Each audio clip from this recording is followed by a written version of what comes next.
The US government and regulatory chiefs are set on regulating the crypto industry. SEC Chair Gary Gensler delivering lengthy remarks this week before the Senate with the aim of drafting new, clearer rules for the crypto industry. Gensler made one particularly notable comment, saying that the publicly traded crypto exchange Coinbase is offering, quote, dozens of tokens that might be securities without being properly registered to do so. It's a conversation everyone in the crypto industry is having right now. And joining me now to discuss is Bill Barhydt, CEO of crypto trading firm Abra, a crypto prominent personality in our industry. Welcome to the show, Bill. So Gensler was touted as a knowledgeable MIT professor in the crypto space. He taught courses on blockchain at MIT. Potentially, people thought he might be crypto friendly, but Brian Armstrong, CEO of Coinbase, tweeting he's not so sure. And when we compare that to the Trump administration, where regulation was, let's just say, different. In one case, our CoinDesk writer, David Morris, writes that former Trump advisor Steve Bannon and Brock Pierce were business partners. Brock Pierce, of course, another prolific investor in the crypto industry. Brock went on to co-found Block One, which raised billions of dollars from one of the biggest ICOs of all time, EOS, and that money has largely disappeared. And so when reflecting back on this, what is the right balance of regulation?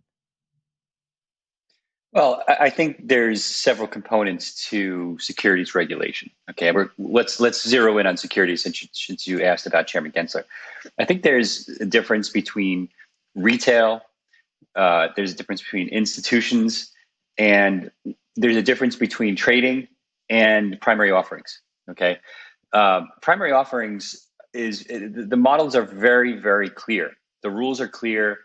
There are hundreds and thousands of lawyers who can help you structure offerings, okay? And it's very clear that during the ICO boom, you mentioned EOS and others, those would have been security offerings under any regime, SEC regime, regardless of who was the chair. And honestly, most of them got away with a relatively minor slap on the wrist relative to the amount of money they raised. So good for them. Now, what's different is trading.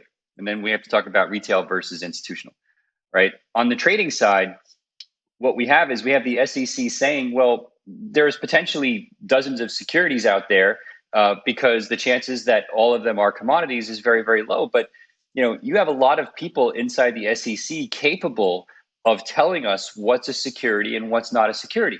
So why be so opaque and vague about it? Give us a list. Say, our determination is these are securities. But you can actually go further back than that, because if you're saying that they're listing securities, why not go back to the very issuance of those and say they were securities then and they're securities now? Or like in the case of Ethereum, where Hinman said, hey, it probably was a security during the offering, but it's probably not or isn't now because it's sufficiently decentralized. They don't help at all with that. They give us the Howey test, but that's 50 years old or decades old, and so you can't. In my opinion, is you can't really have it both ways. Give us some clear indication of what's a security, what's not, and everybody will gladly comply. Mm-hmm. Speaking of that confusion, you've had a run-in with the SEC or Abra has over allegations of improperly selling contracts, providing synthetic exposure to U.S. listed stocks and ETFs without proper registration. So that was settled. But what did you learn from that experience? Well, I learned it's very expensive to have a conversation with the SEC. Okay, if you actually looked at what we agreed to. It was mostly an international issue. Basically, we were offering what's called synthetic stocks outside the U.S. and answering the questions and subpoenas. It costs millions of dollars for a startup, and at the time we were much smaller than we are now, and it honestly wasn't worth the cost of the discussion. So we agreed to settle, and actually I've signed documents saying that I won't say much more than that. And so someday I'll write a book and I'll tell everything, but for now that's basically what I can say. And we agreed to basically turn off the product. And honestly, from our perspective, because the cost of having the conversation was literally millions of dollars, and we weren't even making millions of dollars with the product, so it wasn't worth it, even though we were offering it outside the U.S. So that's fine. We agreed to it. We moved on. Maybe if I was Coinbase, I would have had a different perspective. I don't know, but I'll stop there.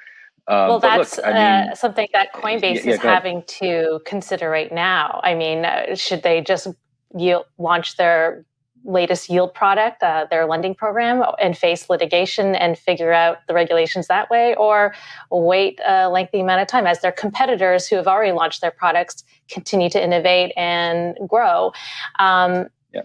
any thoughts on that? Is there? So I mean, look, in some ways, this starts to smell a little bit like the Ripple case because not the products are totally different. One was a straight up sale, which was probably a securities offering when they did it, but the SEC waited 7 years and effectively gave no guidance afterwards. We don't know if there was discussions between them, but any sane judge is going to look at this and go, "Why did you wait 7 years and let them do umpteen security offerings before you decided to sue them?" But in the case of Coinbase, like it's the analogous comment would be they asked you to explain why you think it's a security and you refused. yeah. So, yeah. Oh, Abra has a lending program. It's also very different. It allows users to deposit crypto as collateral to receive credit in dollars. It is different, but is there a concern that it could run afoul of securities laws because it's so unclear? Yeah, we lawyer up like everyone else in the space, and we took a very different approach than others in our space. We actually issue the Abra Earn accounts through a trust bank, Prime Trust. So when you sign up for Abra Earn, what you're actually doing is you're signing up for a trust bank account. You're going through the standard so-called KYC process, and the Abra app is actually integrating you directly with Prime Trust, and all of the interest is paid through that trust bank account. To my knowledge, we're the only company in the space that does that. And you'll also see us issuing a series of funds in the coming weeks that also offer accredited investors the ability to earn yield that way, which are registered, Yeah. but it's a different animal. So I think we've taken a different, in my opinion, safer approach to the space. But it remains, and that doesn't mean I'm saying they're securities. I actually don't think they are. But independent of that, we've also taken a different approach in terms of how we issue and sell the product in the first place. In other ways that Congress is looking to regulate the industry, the House Ways and Means Committee is proposing a bill that would take a look at wash sale rules on crypto. And they're also looking at increasing or reversing what the Trump administration did with the top capital gains rate, increasing it to 25% from 20%. Fair? Your thoughts? Look, I mean, I have a very different perspective on what crypto really is. It's a stream of ones and zeros. The idea that a UTXO, which most people in the CFTC may not understand what that is, that's a commodity. I just throw up my hands and I go, okay, that's what the government's decided, so be it. But on the other hand, if we're going to put it all in the same bucket, yeah, maybe wash trading for other asset classes, and this should be on par. I get that. Okay, we can make that case. On the capital gains, it's just more insanity. I mean, I have friends that are moving to Puerto Rico. At this point, I think the government needs to understand and look what happened in China this year. And that economy is taking a significant step backwards because of the government interference in what effectively was a tech boom. They didn't want a tech boom, so they basically shut it down. That's crazy.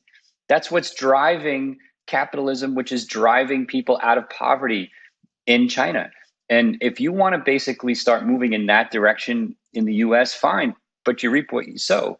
And so they need to be very, very careful here in terms of trying to stem a tech boom, which is what's driving the sole deflationary aspects of this economy, right? Every other aspect of our economy is inflationary except for tech.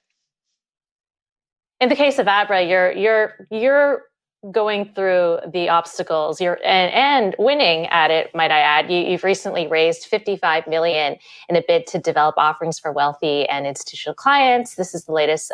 This Series C funding round was led by Ignia and Blockchain Capital and includes new investors such as Kingsway Capital, Taiga Investments, and the Stellar Development Foundation. So congratulations to you on that. Thanks. And I wonder what was different about this funding round compared to previous funding rounds, given the state and the maturity that we are in the industry right now.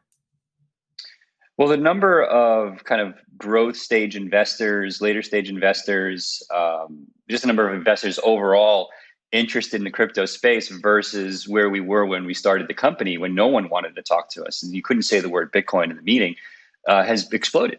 right? Everybody wants to talk to us. Everybody wants to understand where the space is going. So there's a certain amount of free education going on when you're talking to investors, of course, and you got to get through the chafe. But ultimately, the number of people that want to play here is exploding.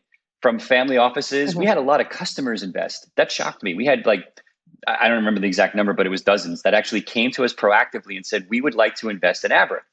And so, and do you have aspirations of going public? Sure. I think, look, if you're going to be an important player in what's ultimately going to be called crypto banking, all right, you need staying power. And I think that is very capital intensive. It requires a lot of market trust and awareness. And I think that's best suited for public companies today. Now, the irony is that may be better suited for things like DAOs in the future, but we're in 2021 still. We're not in 2040. So in 2021, 22, 23, I think a public company vehicle is probably best suited to own the crypto banking space or a big piece of it. And I think it makes sense that would be an Abra's future. And is that the timeline you see yourself or Abra going public? I don't know. It's tough because we have grown so fast. I mean, we were less than 25 people at the start of 2020, and we'll probably be 300 to 500 by the end of next year. And so managing the growth is challenge one for us to make sure that our customer experience is just as good when I was doing a lot of the onboarding for some of our early high net worth customers as when others will be doing it next year, and maintaining that quality of service is priority one. If we can do that when we get into those hundreds of employees, then I would say, yes, we're ready to be a public company. And then, of course, there's the predictability in revenue and that goes along with being a public company when we're in a space that's still very volatile, right? I mean, everyone in the space had revenues go through the roof in Q2, and everybody's trading volumes came down in Q3. That's not predictable. And so public markets aren't necessarily a big fan of that, which you've seen, for example, in the Coinbase price.